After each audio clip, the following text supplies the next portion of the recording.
ഒഴിക്കോ. ദാഹിനി വേഗം വാ.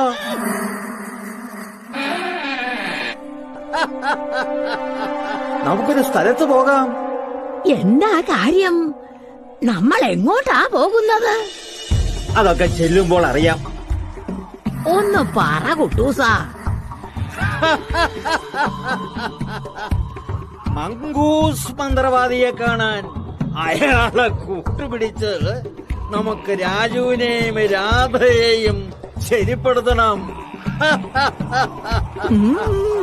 കൊള്ളാം കുട്ടൂസന്റെ ബുദ്ധി.